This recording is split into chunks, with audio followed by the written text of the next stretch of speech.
Video thumbnail দেখে অনেক বুঝতেই পারছো আজ ভয়েস চেঞ্জের পার্ট 4 নিয়ে চলে এসেছি এবং এই ভিডিওতে অ্যাক্টিভ থেকে প্যাসিভ ভয়েস অর্থাৎ পাস্ট ইনডিফিনিট টেন্সের যে ভয়েসগুলো রয়েছে সেগুলোকে আমরা অ্যাক্টিভ থেকে প্যাসিভে রূপান্তর করে দেখাবো এবং মূলত এই ভিডিওর মাধ্যমে আমি এই টেন্সের 10টি ভয়েস চেঞ্জকে রেখেছি এই ভিডিওর মাধ্যমে। আমি already present indefinite, present continuous এবং প্রেজেন্ট পারফেক্ট টেন্সের 3টি পার্ট অর্থাৎ পার্ট 1, পার্ট 2 এবং পার্ট 3 ইউটিউবে আপলোড করেছি। যারা দেখোনি এখনও পর্যন্ত তারা আমার চ্যানেলে যাও, সেখান থেকে পার্ট 1, পার্ট 2 এবং পার্ট 3 দেখো। তাহলে তোমাদের এই ভয়েস চেঞ্জগুলোকে সামনের যেগুলো করব সেখানে কোনো সমস্যা হবে না। আর চ্যানেলে যদি নতুন হয়ে থাকো তাহলে আমার চ্যানেলটিকে সাবস্ক্রাইব করো এবং বেল আইকন প্রেস করে দাও যাতে এই ধরনের ভিডিওগুলো সবার আগে তোমাদের কাছে পৌঁছয়। প্রথমে দেখে নেব পাস্ট ইনডিফিনিট টেন্সের অ্যাক্টিভ থেকে প্যাসিভ ভয়েস চেঞ্জগুলোকে পরিবর্তন করার যে নিয়মটি রয়েছে সেটি। তো এই ক্ষেত্রে আমরা প্রথমে আগের মতোই সিমিলার রয়েছে, তো শুধু এখানে একটা জায়গায় পরিবর্তন হবে, ওয়াজ এবং ওয়ার। যেহেতু এটা পাস্ট টেন্স, পাস্ট বলতে আমরা অতীতের ঘটনাগুলোকে বুঝি, তাই এখানে ওয়াজ অথবা ওয়ার। ওয়াজ বসবে সিঙ্গুলার অবজেক্টের সঙ্গে এবং ওয়ার বসবে প্লুরাল অবজেক্টের সঙ্গে। তো পাস্ট ইনডিফিনিট টেন্সের যে সেন্টেন্স স্ট্রাকচার, সেই সেন্টেন্স স্ট্রাকচারটি হলো ফার্স্টে আমাদের অবজেক্টকে নিতে হবে, অবজেক্টের পরে ওয়াজ অথবা ওয়ারকে বসাতে হবে, এরপরে ভার্বের 3 নম্বর ফর্ম যেটাকে আমরা পাস্ট পার্টিসিপেল ফর্মও বলে থাকি, এরপরে বাই এবং তারপরে আমরা সাবজেক্টকে ব্যবহার করব। অর্থাৎ সাবজেক্টের যে পরিবর্তিত রূপ, অর্থাৎ আই থাকলে মি হয়, ইউ থাকলে ইউ, এই সমস্তগুলো যেগুলো রয়েছে সেইগুলোতে আমরা সাবজেক্টকে ব্যবহার করতে, অর্থাৎ সাবজেক্টের পরিবর্তিত রূপটিকে আমরা ব্যবহার করব। তো দেরি না করে দেখে নেওয়া যাক আজকের প্রথম কোশ্চেন কি রয়েছে।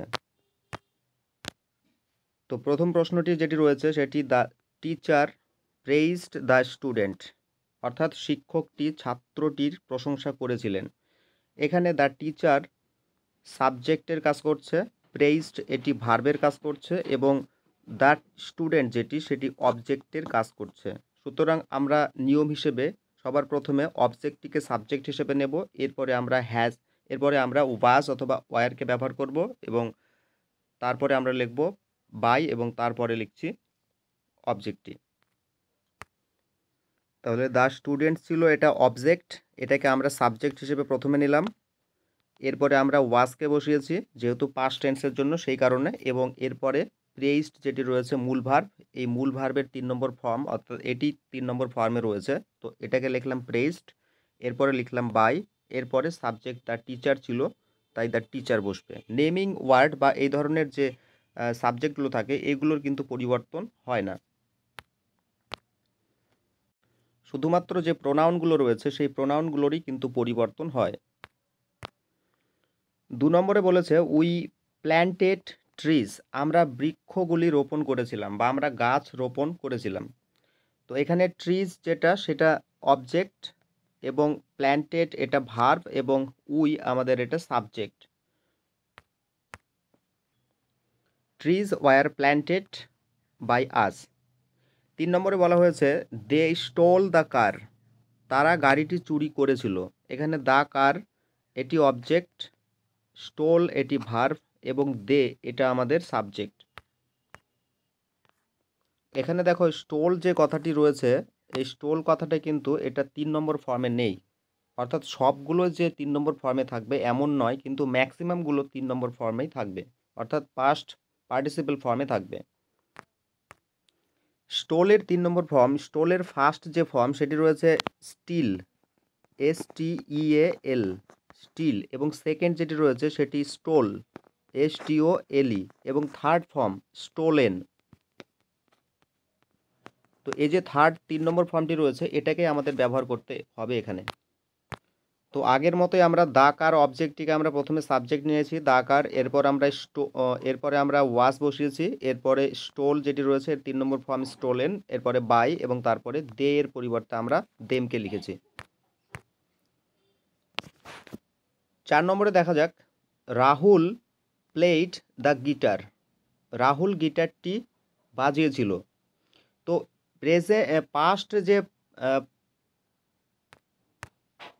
পাস্ট ইনডিফিনিট টেন্সের বাংলা পাস্ট ইনডিফিনিট টেন্সের অর্থগুলোকে আমরা যদি বাংলায় রূপান্তর করি তাহলে এরকম হয় যে কোথাও লেখা থাকবে ছি বা ছে এরকম, অর্থাৎ সরি এখানে ছিল বা ছিলেন এরকম অর্থে বোঝাবে, ছিল বা ছিলেন এরকম অর্থে, বা করেছিলেন করেছিল এরকম অর্থে। এগুলোকে আমরা পাস্ট ইনডিফিনিট টেন্স এর আন্ডারে ধরবো এগুলোকে। The guitar was played by Rahul. চলো নেক্সট নম্বরে, the old man told a story, অর্থাৎ বৃদ্ধ লোকটি একটা গল্প বলেছিলেন। সুতরাং এখানেও আগের মতোই, এখানে এ স্টোরি এটা অবজেক্ট, টোল্ড এটা মূল ভার্ব, এবং দ্য ওল্ড ম্যান এই যে পুরো অংশটি এটা হলো আমাদের সাবজেক্ট। এটি হলো ভার্ব এবং এটি হলো object. A story was told by the old man. 6 নম্বরে নিয়েছি আই ফাউন্ড মাই ওয়ালেট, অর্থাৎ আমি আমার ওয়ালেটটি খুঁজে পেয়েছিলাম। আই আমাদের সাবজেক্ট এবং ফাউন্ড এটি হলো আমাদের ভার্ব, এবং মাই ওয়ালেট এটি হলো আমার এটা হলো আমাদের কাছে এটা অবজেক্টের কাজ করছে। সুতরাং অবজেক্টকে প্রথমে নেব। My wallet was found by me. 7 নম্বরে তরুণ ওয়াটার্ড দি প্ল্যান্টস, অর্থাৎ তরুণ কি করেছে, সে ওয়াটার্ড অর্থাৎ জল দিয়েছে, দি প্ল্যান্টস মানে চারা গাছগুলোকে জল দিয়েছে। সুতরাং এখানে দ্য প্ল্যান্টস এটা আমাদের অবজেক্ট, ওয়াটার এটা ভার্ব এবং তরুণ এটা সাবজেক্ট। কোনো কোনো ক্ষেত্রে এই সমস্ত ভয়েসগুলোর সঙ্গে এক্সট্রা কোনো পার্ট জুড়ে দেওয়া থাকে, যেমন অ্যাট দ্য হোম বা ইন দ্য হাউস এরকম কিছু যুক্ত করা থাকে, অর্থাৎ মূল যে বাক্যটি রয়েছে তার সঙ্গে কিছু অ্যাড করা থাকে, অতিরিক্ত কিছু অংশ। তো সেই অংশগুলো কিছুটা এইভাবে হয়। এক্সাম্পলগুলো আমি দেখাচ্ছি না, আমি সরাসরি এটাতেই যাচ্ছি। অ্যাক্টিভে ছিল অবজেক্ট দ্য প্ল্যান্টস, এটি প্যাসিভে হয়ে গেল দ্য প্ল্যান্টস, এটি এখানে সাবজেক্ট হিসেবে বসেছে। এরপরে আমরা ওয়ারকে বসিয়েছি যেহেতু এটি প্লুরাল, এবং তারপরে ওয়াটার্ড মানে জল দেওয়া, তো ওয়াটার 3 নম্বর ফর্মে আছে, 3 নম্বর এটা লিখলাম। এরপরে বাই লিখলাম, এরপর তারপরে যে সাবজেক্ট সেটি আমরা লিখলাম। আমার ভিডিওগুলোকে যদি ভালো লাগে তাহলে আমার চ্যানেলটিকে লাইক করুন, ফলো করুন, সাবস্ক্রাইব করুন এবং আমার ভিডিওগুলোকে শেয়ার করুন। এবং এই ধরনের ভিডিও দেখার জন্য অবশ্যই বলবো বন্ধুদেরকেও তোমরা ভিডিওগুলোকে অবশ্যই শেয়ার করবে, যাতে তারাও কিছুটা এখান থেকে উপকৃত হতে পারে বা এই ধরনের সমস্যা থেকে তারা কিছুটা সলিউশন পেতে পারে। চলো এর পরের যে ভয়েসটি রয়েছে সেটি কি রয়েছে আমাদের 8 নম্বরের।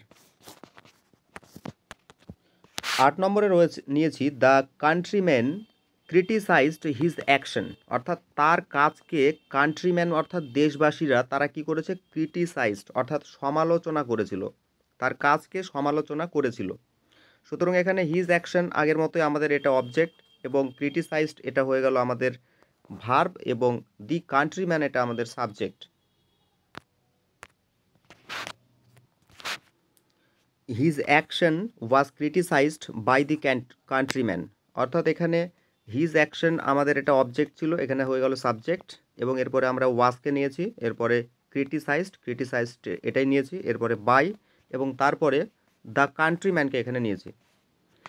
নেক্সট নম্বরে সুজয় ব্রট এ ল্যাপটপ, এখানে এ ল্যাপটপ এটা অবজেক্ট, ব্রট ভার্ব, এবং সুজয় যেটি রয়েছে সেটি সাবজেক্ট।